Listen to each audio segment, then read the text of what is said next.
हिमाचल प्रदेश विधानसभा का बजट सत्र चल रहा है। इस बजट सत्र में बीजेपी एक चेहरे को सबसे ज़्यादा मिस कर रही है और ये बड़ा चेहरा है पूर्व संसदीय कार्य मंत्री और शहरी विकास मंत्री सुरेश भारद्वाज का। वो शख्सियत जो हमेशा तथ्यों के साथ अपनी बात सदन में रखा करते थे, वो इस बार बीजेपी के साथ नहीं और बीजेपी को उनकी कमी इस बार खलती हुई नज़र आ रही है। इस कमी को कुछ कम किया जा सके, इसके लिए हमारे साथ बात करने के लिए मौजूद हैं सुरेश भारद्वाज जी। सर, बहुत बहुत स्वागत आपका। 100 दिन की सरकार का समय पूरा हो चुका है और सुखविंदर सिंह सुक्खू मुख्यमंत्री ये दावा कर रहे हैं कि सत्ता परिवर्तन है, व्यवस्था परिवर्तन है और सुख की सरकार है। आपको सुख नज़र आ रहा है हिमाचल प्रदेश में? देखिए, उनको खुशफहमी में रहना चाहिए। अभी 3 महीने हुए हैं और अक्टूबर में गए हुए, तो अभी तक उनको बहुत कम समय हुआ है। तो इसलिए ये खुश रहें। सुख की सरकार होनी चाहिए थी। हम समझते हैं कि जब सत्ता परिवर्तन हुआ है तो जो वर्तमान मुख्यमंत्री हैं वो पहले भी कहा करते थे कि हम व्यवस्था परिवर्तन करेंगे जी। लेकिन व्यवस्था परिवर्तन तो सारे हिमाचल प्रदेश में जो है वो आज दिख ही रहा है कि आज जो है वो सरकारी खर्चे बढ़ते जा रहे हैं। मतलब छोटे छोटे कामों पर भी जिनको रोका जा सकता था, अभी तक मंत्री जो हैं वो 3-3 महीने अपने कोठियों में नहीं गए, उस पर जो है खर्चा हो रहा है। लेकिन जो आम जनता के काम हैं वो बंद हो रहे हैं। जो आम जनता के काम पिछली सरकार में हुए थे, ये हो सकता है कि उनको एग्जीक्यूट करने में जो है उसमें ज़्यादा लगा होगा, लेट हुए, लेकिन उनको डीनोटिफाई कर दिया गया। इसी एक बात से लगता है कि व्यवस्था परिवर्तन हो रहा है। इससे पहले जो है वो हम सरकारें यहाँ पर चलती रही हैं और वीरभद्र सिंह जी तो इस बात के लिए जाने जाते हैं कि वो जो है कहीं पर भी किसी भी चीज़ की जो है अनाउंसमेंट करते थे और उसको खोल देते थे। उन्होंने एक दिन में 10 अक्टूबर को जो है वो 21 कॉलेज खोलने की घोषणा की। सरकार हमारी बनी, मैं शिक्षा मंत्री था, हमने उनके 21 में से 16 कॉलेज एकदम से प्रारंभ शुरू किए जी। बाकी भी जो है वो उसके बाद जहाँ जहाँ ज़मीन मिली हमने वो भी किए। तो इसलिए इनको भी अगर परिवर्तन करना था तो उसकी समीक्षा करनी चाहिए थी। जो उचित है उसको जो है वो शुरू कर देते, उसको रहने देते, जो नहीं उचित था उसको ख़त्म कर देते। लेकिन इन्होंने व्यवस्था परिवर्तन के नाम पर डीनोटिफिकेशन के जो है वो नोटिफिकेशन कर दिए और वो भी बिना मंत्रिमंडल के गठन किए ही कर दिए।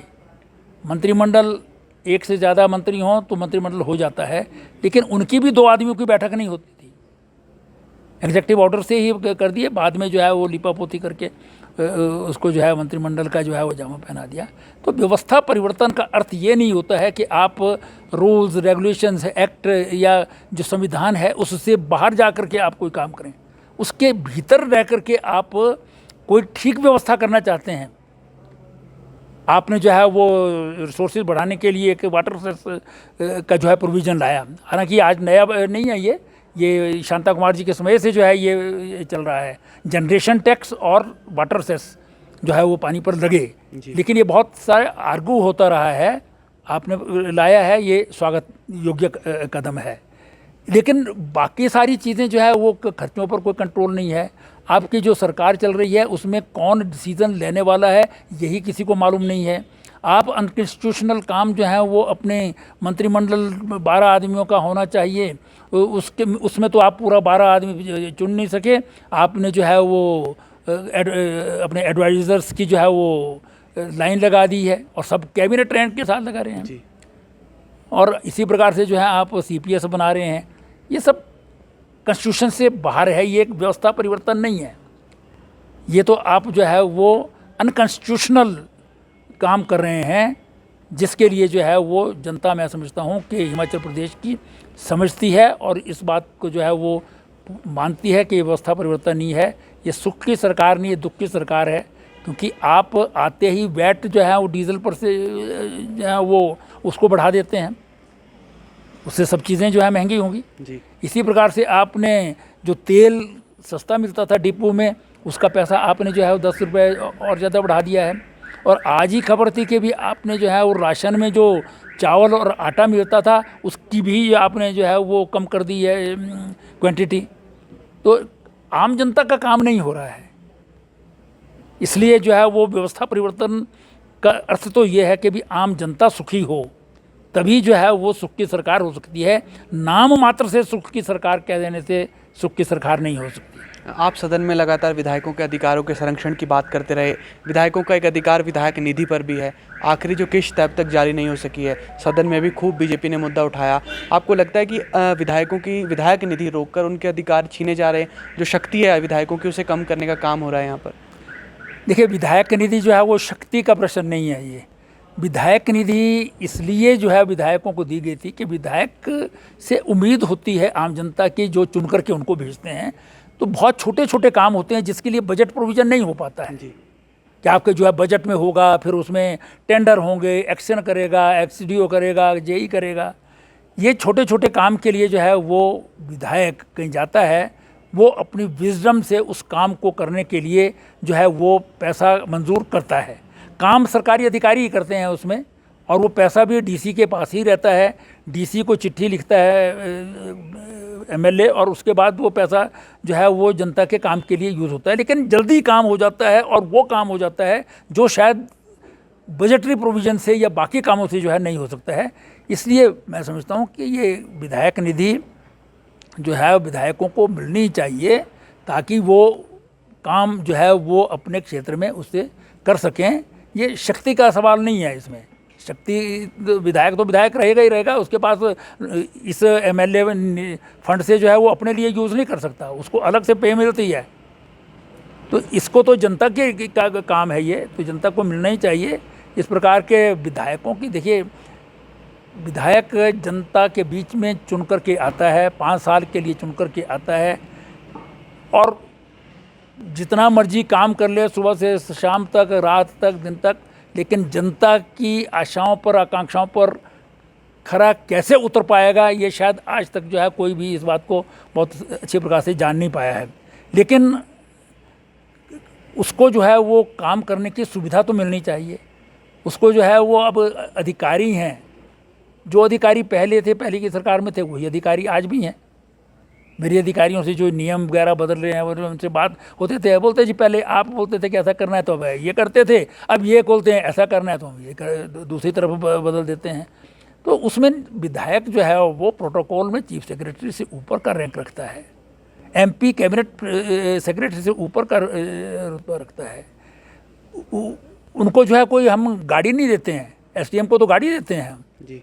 लेकिन अगर जो है वो एमएलए आ रहा है, उसकी गाड़ी में फ्लैग रोड लगा है, वो मंत्री बन जाए तो फ्लैग रोड लगेगी। बहुत सारी चीज़ें हैं जो करते हैं।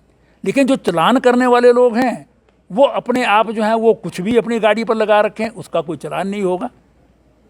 इसलिए हर एक को जो है वो प्रॉपर वे में जो है वो काम करने की आवश्यकता है, चाहे एग्जेक्टिव है, चाहे जुडिशरी है, चाहे लेजिस्लेचर है। लेजिस्लेचर का जो है सम्मान अगर जनता में नहीं रहेगा, तो जनता से और जो एग्जेक्टिव है और जो अधिकारी और कर्मचारी हैं, उससे काम लेना जो है वो उसको जो है मुश्किल हो जाएगा। वो कहेंगे यार क्या है इसका, तो यहाँ पर जैसे हमारे चलान होते हैं वैसे इसका भी चलान होता रहता है। गलत होगा तो गलत करिए उसका, लेकिन अगर आप जो है जो चलान करने वाला है उसका भी वो भी वही वायलेशन कर रहा है, उसका तो चलान नहीं होता और दूसरे का चलान हो जाएगा। तो इसे ऐसी बहुत सारी चीज़ें हैं विधायकों की।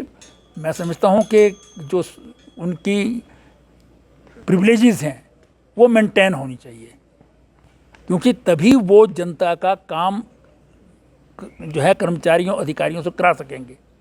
जब उनकी अपनी कोई जो है वैल्यू नहीं होगी, जिस जनता ने चुना है, जनता का काम करने के लिए वो किसी अधिकारी के पास जा सके, अगर वो अधिकारी जो है वो उसको जो है वो अंदर घुसने नहीं देता है, तो फिर कैसे वो काम करवा सकेगा। इसलिए ये मतलब वैसे डिबेटेबल है। जनता में जो है वो बहुत लोग जनरली आज रिवाज बन गया है कि जो पॉलिटिकल फील्ड में है व्यक्ति, एमएलए एमपी वगैरह कुछ बन गया तो उसका क्रिटिसिज्म करना ही करना है, चाहे वो ठीक है या गलत है, इस बात पर कोई सोचना नहीं है। अगर उसके खिलाफ कोई खबर बन गई, छप गई, तो वो बहुत अच्छी है, उसके पर जो है वो हम करेंगे। तो लेकिन विधायक तो आज एक है, कल को दूसरा होगा। और वो जनता में से कोई भी हो सकता है। तो जनता के प्रतिनिधि की अगर जो है वैल्यू नहीं है तो सरकार में रहते हुए काम कैसे करवा पाएगा।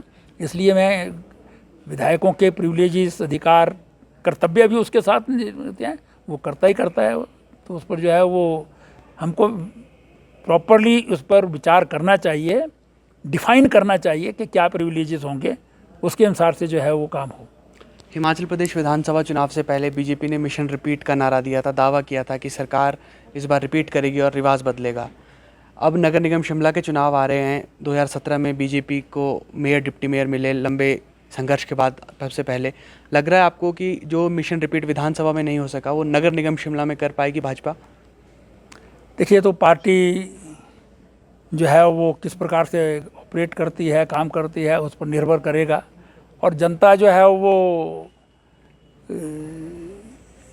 वर्तमान सरकार की कार्यगुजारी और उनके द्वारा जो नगर निगम के चुनाव से पहले वोटर लिस्टें जो हैं वो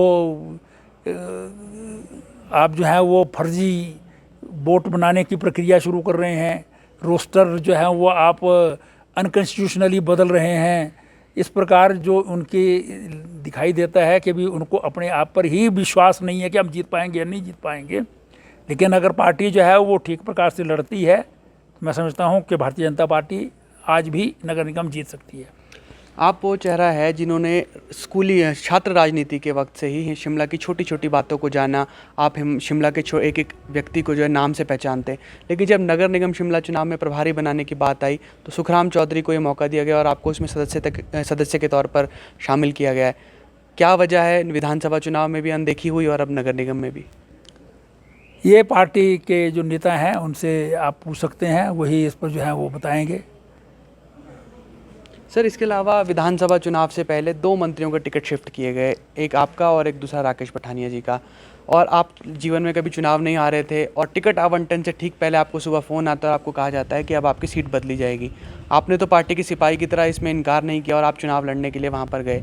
लेकिन आपको लग रहा है, क्योंकि लोगों के बीच तो यही चर्चा है कि सुरेश भारद्वाज के साथ अन्याय हुआ और एकदम से सीट बदल देना एक मंत्री की, सिटिंग मंत्री की, विधायक की जो 3 साल से वहाँ पर 3 लगातार टर्म से चुनाव जीत रहे हो, आपको लगता है कि पार्टी ने आपके खिलाफ रंजिश की? क्योंकि आम जनता के बीच तो यही चर्चा है। देखिए, जनता अपने चर्चा के आधार पर अपना मत बना सकती है। अब पार्टी ने क्या किया है ये तो पार्टी के नेताओं को ही मालूम होगा क्या हुआ है। मुझे तो पार्टी का जो आदेश मिला मैंने वो उसका पालन किया। 15 दिन का समय मुझे चुनाव लड़ने के लिए दिया। हमने चुनाव में जो है वो पूरे दमखम के साथ जो है चुनाव लड़ा।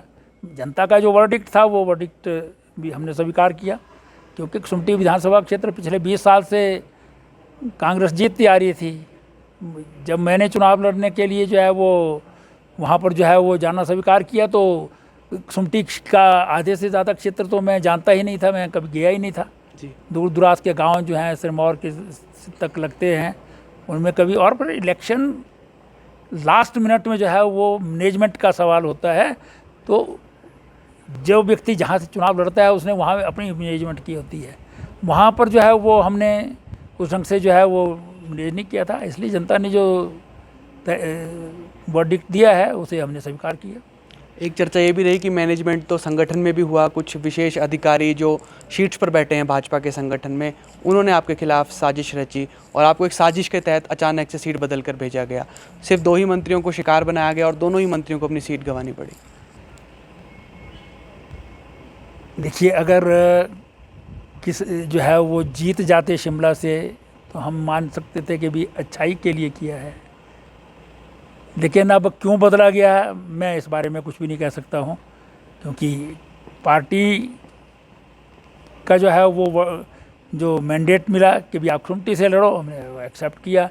किसके कहने पर हुआ, कैसे हुआ, ये मेरी जानकारी में नहीं है। सर, आप अनुभव वाले नेता हैं और आपसे कुछ भी बात ऐसे उगलवाना आसान नहीं है, लेकिन आप पार्टी के सच्चे सिपाही की तरह बात कर रहे हैं, आज भी संगठन के लिए बात कर रहे हैं। नगर निगम शिमला का जब चुनाव आने वाला है उसमें आपकी सक्रियता हमें पहले की तरह नज़र आई कि जिस तरह से आप पहले एक एक वार्ड में जाकर एक एक पार्षद के लिए प्रचार करते थे, क्या इस बार भी आप इस तरह से सक्रिय नज़र आएंगे हमें? नहीं, देखिए, इस बार जो है पार्टी के बहुत सारे MLAs हैं यहाँ पर, वो काम करेंगे। हमारे जो है नेता हैं वो लोग काम करेंगे। यहाँ पर हमारे प्रत्याशी रहे हैं वो काम करेंगे। तो उसमें जितनी हमारी लिमिटेड भूमिका होगी वो करेंगे। शब्दों में नज़र नहीं आ रही, लेकिन सर भावों में नाराज़गी नज़र आ रही है पार्टी के लिए आपकी। नाराज़गी होती तो मैं पहले शो करता। वो तो जो निर्णय होना था उसका इफेक्ट तो हो चुका है। अब तो नाराज़गी या खुशी जाहिर करने से कुछ नहीं होगा। एक चर्चा ये भी चली कि चुनाव लड़ने के वक्त जब सभी प्रत्याशियों को जो पार्टी की तरफ से आर्थिक सहायता दी जा रही थी, वो आपको आर्थिक सहायता भी नहीं दी गई और आपको अपने बलबूते पर ही चुनाव लड़ना पड़ा। ये कहा गया कि ये सभी मंत्रियों को नहीं दिया। अच्छा, तो सर अब क्या लग रहा है आपको भविष्य में अब क्या रहने वाला है? क्योंकि शिमला की सीट तो हार गई, पिछले 3 बार से लगातार जीत रहे थे और उससे पहले भी 98 में भी आपने जीती थी, राज्यसभा भी आप उसके बाद गए। आपका एक लंबा अनुभव रहा संसदीय जीवन का और आपको संसदीय जीवन से साजिश के तहत बाहर किया गया। इस शब्द का मैं सोच समझ के इस्तेमाल कर रहा हूँ क्योंकि शिमला की जनता के बीच यही चर्चा है। अब आप क्यों संगठन के सामने अपनी बात नहीं रखते कि आखिरी वक्त में इस तरह से क्यों आपके साथ ऐसा किया गया? देखिए, जब मुझे कहा गया था कि भी आप कुमटी से चुनाव लड़ो, तभी मैंने कहा था कि भी मैं कुमटी कभी मैं गया नहीं हूँ। बहुत सारे जो कार्यकर्ता निचले लेवल के हैं उनसे मिला भी नहीं हूँ, और बहुत सारा क्षेत्र ऐसा है जो मैंने देखा भी नहीं है।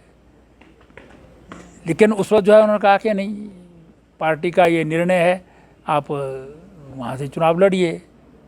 मेरे पास 2 ही ऑप्शन थी, या मैं चुनाव हाँ करता या ना करता। लेकिन बचपन से लेकर आज तक मैंने कभी जो है वो पार्टी, संघ, विद्यार्थी परिषद इनके खिलाफ काम नहीं किया है, और जो मुझे कहा गया मैं वो काम करता रहा हूँ। तो इस बार भी हमने जो है वो जो कहा गया वो वर्डिक्ट स्वीकार किया है। अब जो है वो समाप्त हो गया है काम, तो इसलिए जो जितना काम जो है वो शारीरिक और मानसिक दृष्टि से करने के लिए मैं उपयुक्त होऊंगा उतना करेंगे। सर, आपने समय दिया, आपका बहुत बहुत शुक्रिया। बहुत धन्यवाद। पूर्व शहरी विकास मंत्री सुरेश भारद्वाज हमारे साथ मौजूद थे और आपने जो कुछ इन्होंने कहा आपने इन्हीं की जुबानी सुन लिया। और देखना यह होगा कि नगर निगम शिमला के चुनाव प्रचार में सुरेश भारद्वाज क्या पहले की तरह सक्रिय नजर आएंगे या फिर नहीं। फिलहाल के लिए इतना ही। आप जुड़े रहिए एबीपी लाइव के साथ।